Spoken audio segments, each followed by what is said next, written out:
Not too bad. Feels awkward jumping. Oh, crikey. Alright, we're going to go the low course. Full top. Okay. Oh. And boom. Pedal on. Doubles. Alright, just flowing on here. We should not need to pedal at all. Pedal, pedal, pedal. Alright, last set. No clearing today. Okay, come on. And there we go. Cross the line.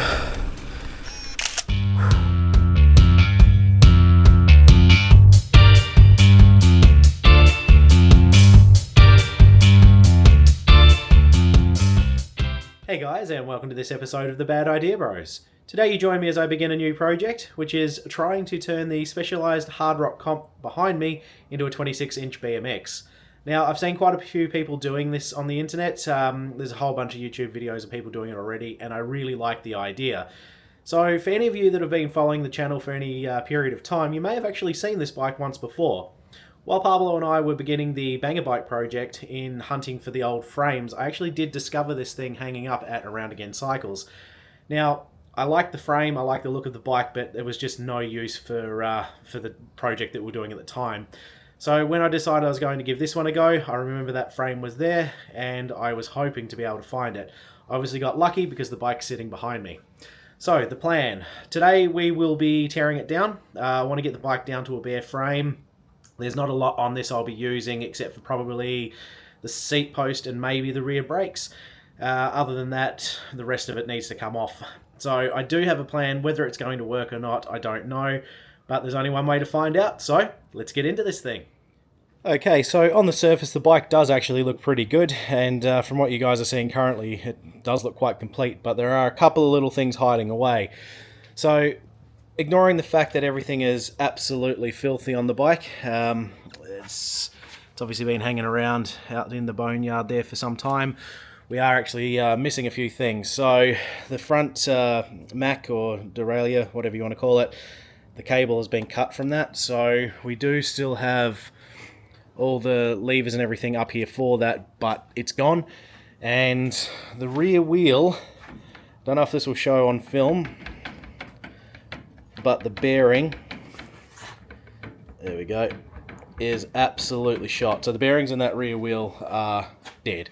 It actually feels like, yeah, I'd say the balls are actually missing from the hub itself, purely, there we go, you can see how much it's moving there. So, I don't feel too bad about pulling this one apart because, you know, you'd need to spend quite a bit to get it going again properly. So, just little things like the seat's completely worn out, but I guess you'd expect that. So guys, although it's a complete bike, the only thing I'm really chasing is the frame and possibly the seat post. Other than that, that'll be about it. So, let's get into the teardown.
Okay guys, so after spending way too long on this thing, I've gotten the frame as bare as I can. Obviously the elephant in the room is the crank arm here, and the fact that the whole bottom bracket's still in the bike.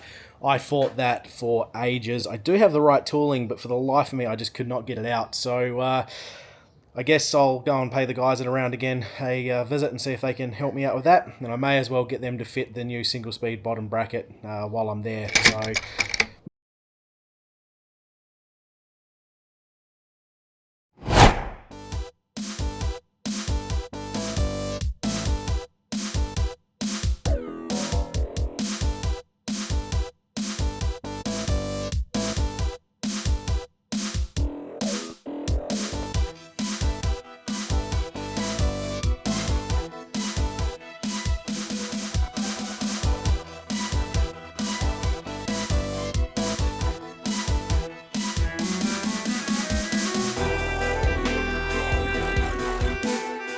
alright guys, a new day and we are back onto the Specialized. So obviously I mentioned that I was going to have to head into Around Again to get the bottom bracket and crank fitted.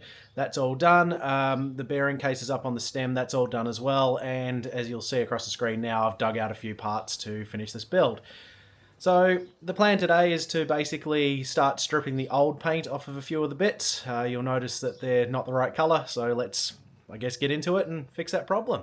Okay, so nothing special or exciting about this first bit at all. We will just be putting some paint stripper on to get rid of the blue paint and the worn out black paint from the old BMX bars and the stem.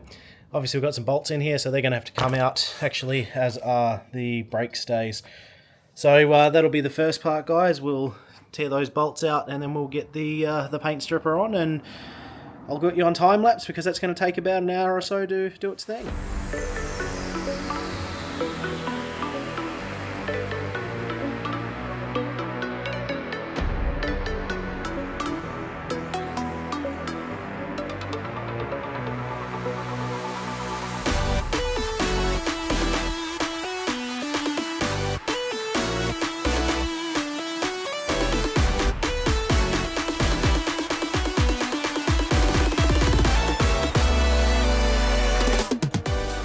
Alright, so it appears that the paint stripper has done very little at all, which is really bizarre. I've never had this happen before, so maybe paint stripper's gone bad or something like that. But that does leave me in the position of having to do this the old way. So I'll clean all the parts to make sure there's no residue of paint stripper on any of these, and I guess we'll get to the old-fashioned way of doing it, which will be sanding. Okay guys, so it appears I actually owe you a bit of an apology as the project has moved along without you. You can see that the forks have been definitely sanded somewhat. Some of that blue paint's come off. Have actually ended up having to use a flappy disc on a grinder because the hand sanding just wasn't doing the job on this. But the thing that you guys have actually missed out on, because I forgot to run the camera, is the stem. So I'll try and find a photo. I'll pull a still off of the video from before, but this was actually just flat black in pretty bad nick. So I thought I'd sand it and repaint it black, but it actually came up pretty well. So I ended up using 240 grit, just hand sanding the whole thing, and then down to a 120 grit wet sand. It's not absolutely perfect. You can see that there are some scratches and such in it. But just ran the Wii multi-tool with the polishing attachment on it, and was just using some specific metal polish that I have here. It's actually come out really well. I'm very happy with that. Now, I don't want too much chrome on this bike, but I figured because it's got the chrome seat post, I thought it might actually match it quite nicely having this. And honestly, I'm quite proud of how it's turned out. So, unfortunately, guys, you have missed a little bit, but that's it. So, we will continue working on the forks, I guess.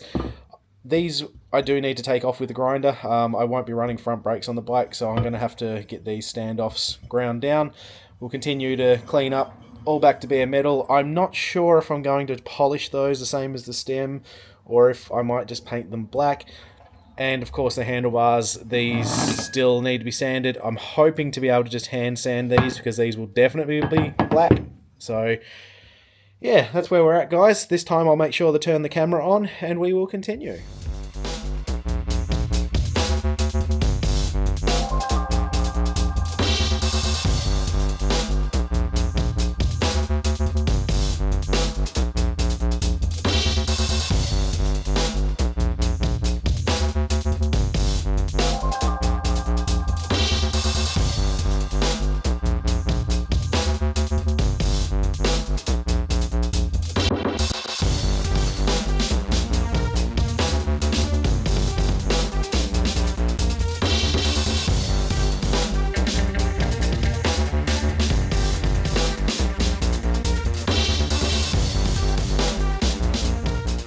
Alright guys, so after a bit of elbow grease we've gotten the forks and the handlebars prepped ready for paint. Handlebars weren't too bad, these just needed a bit of a light sand just to take the gloss off. You will see I've gone back to bare metal on some points. It's because there was a little bit of rust starting to come through on these. They are an older part I'm assuming, but figured we may as well deal with that sooner rather than later. So quick sand back actually pulled the rust out of it. It's not looking too bad now, so ready for paint. The majority of the work was obviously the front forks. Now, you would have seen me grinding and sanding where the front brake stays were.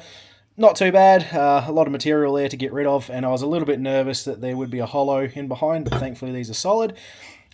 Really glad I made the decision to use the grinder to get that first bit of coating off, because man, that paint was on there. So, have hit it with the 240 grit sandpaper after that just to take the rougher of the marks out. I'm not too worried about this, these are going to be painted black. So after a bit of prime and that sort of stuff, I might wet sand them to even them out a bit more. We'll see how it looks. But guys, that's pretty much it. We are making really good ground. Obviously got the bike back in the frame behind me there, so once we get the paint laid down, that's going to need to dry so we can move on to the next thing, which would probably be the wheels.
Well, that took a heck of a lot longer than I had anticipated, but the wheels have actually come up really well. You would have seen that there was quite a lot of wet sanding involved, a few times that took around, and then obviously just as much polishing. So, was it worth it? Well, it's debatable. They look amazingly clean. They're not going to stay that way, but it was one of those jobs that once you started, you had to finish. So to these wheels, we'll be fitting tubes and then a set of Maxxis Rancheros. So let's get that done now. Well, there we go. That was remarkably easier than anticipated, but very welcome. So guys, with that being done, we can now move back onto the frame.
Alrighty, we are making some good progress. Obviously we've got the whole front end rebuilt now, and front wheel is on with the new skewer, so we're getting there. It's now time to look at the rear wheel, and as you can see we have no gearing at all. So the secret sauce for this build is this little bag of tricks here. We have a single speed conversion kit. I haven't actually played with one of these before, so this should be quite interesting. But what I've gone for is single speed, 16 tooth. We've got a whole bunch of different sized spacers there that should allow us to line it up with the front crank, and this will be the chain tensioner. So this could be a little bit fiddly. We're going to have to get the right combination of these spacers, both behind and in front of this rear sprocket, to get it in the right position to line up with that front crank. So no time like the present.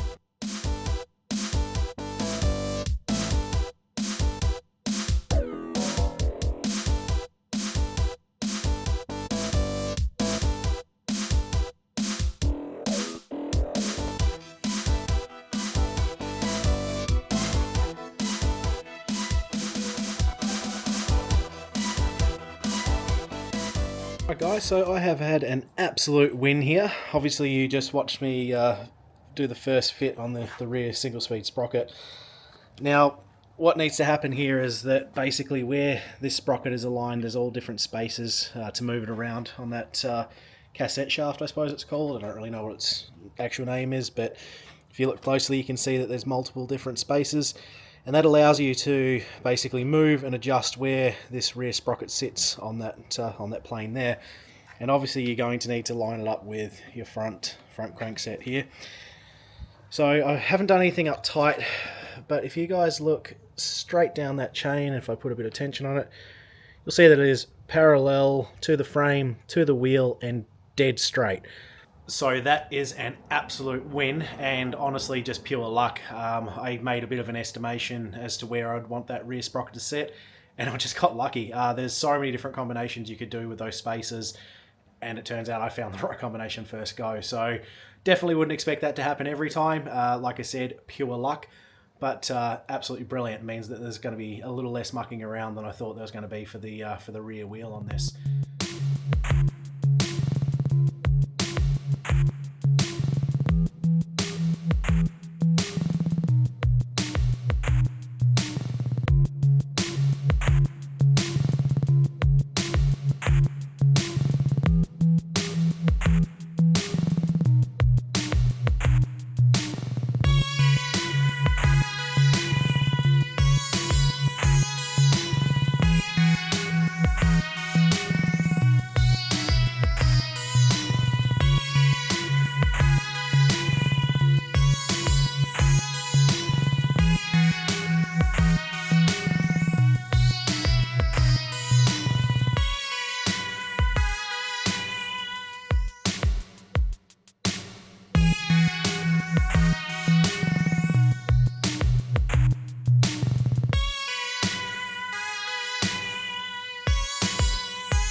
There we have it guys, that is a wrap on the 26-inch BMX build of the Specialized Hard Rock, and I am stoked.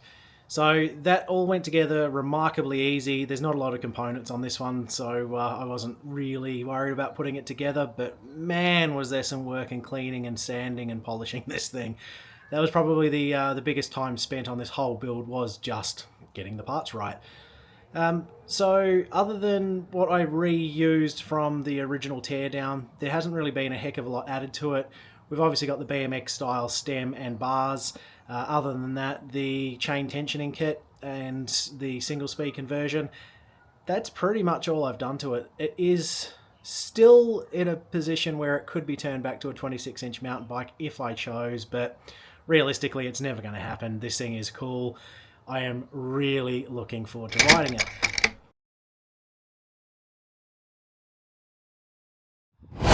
Alright guys, so it is time to put the Specialized through its paces. Now, a BMX park probably isn't the right place for this to be. It's definitely more of a BMX cruiser than a race bike, but I figured it'd be a lot of fun. Just for the shits and gigs of it, I've also bought out my free agent race bike, so if I'm feeling up to it, we might do a lap on each and see what they compare to time-wise. That's probably more a test of me than the bike, but we'll see how we go. It's got a cracking day for it. I'm actually here on my own, so that's a real win. Hopefully I can get these laps in before anyone shows up, and that'll give me a clear run of the field. But we are really looking forward to this one, guys, so I'm going to throw the helmet on, we'll get on the bike and see how this goes. No time like the present.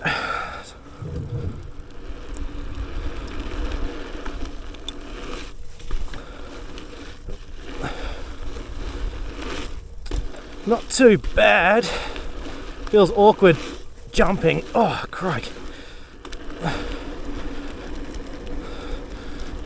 Alright, we're going to go the low course. Tabletop. Okay. Oh. Around the berm. Pedal on. Doubles. Alright, just flowing on here. We should not need to pedal at all. Pedal, pedal, pedal. Alright, last set. No clearing today. Okay, come on. And there we go. Cross the line. Whew. Far out. Gotta be honest, guys. This thing doesn't go too badly. Alright guys, so this is my free agent Team Limo 24, my actual race bike. So this one should be considerably faster than the Specialized, but feels kind of small now that I'm on it. I've gotten used to the 26 and the bars feel really narrow, so this one will turn a lot quicker. It's I would assume going to be a lot lighter, and the geometry is more for my size, so this is the one I'm used to. Let's hope I don't make a fool of myself. But same track, guys. The purpose of this is just for my curiosity more than anything else. I want to see how this one compares around the track to the 26, so we'll get that timer going in the top corner and see how this goes. Already way faster off the bat. Oh, yep, way faster. The gearing is made for this sort of thing, so I'm not pedaling anywhere near as hard as I was on the 26. Alright, there we go. Okay, tabletop. Oh man.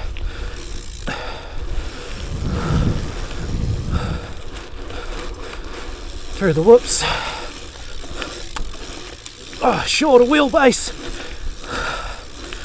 Far out. And off we go. Last set of whoops. Come on, come on, come on, come on. Oh no, I slowed down. I'm running out of steam. Pedal, pedal, pedal, off the line. Oh, far out. Well, that felt a heck of a lot faster. I don't know if it was or not, but man, it'd be interesting to see just how they compare. Whew. And there we have it, guys. Can an old 26-inch mountain bike make a good BMX? Surprisingly, yes. That was exceptionally unexpected for me. I thought this thing would be an absolute pig on trail or on track. It's really not. The big frame, the high handlebars, it actually makes it really comfortable, and it's surprisingly not as slow as I thought. As I think I mentioned, the biggest hurdle that bike had was me. I'm definitely off my pace normally for riding. It's been a bit of a time out of the saddle, but that was a lot of fun, and as an experiment, definitely worthwhile doing. As I mentioned in the start of the episode, I've seen a lot of people do this sort of thing on other videos, and I've always wondered what it'd be like. Well, now I know. I want to say a massive thank you to the guys at Around again for sourcing a few of the parts that I needed. So guys, if you're watching, thank you for that. And to all you guys at home, thank you so much for following along. It really makes it worthwhile seeing the comments that I get from you guys, and just knowing that you're enjoying the content that I'm putting out there. So guys, thank you. If you did enjoy what you saw today, please do remember to subscribe. But that's going to do it for today. So as always, we thank you for following along, and we'll see you in the next one. Bye.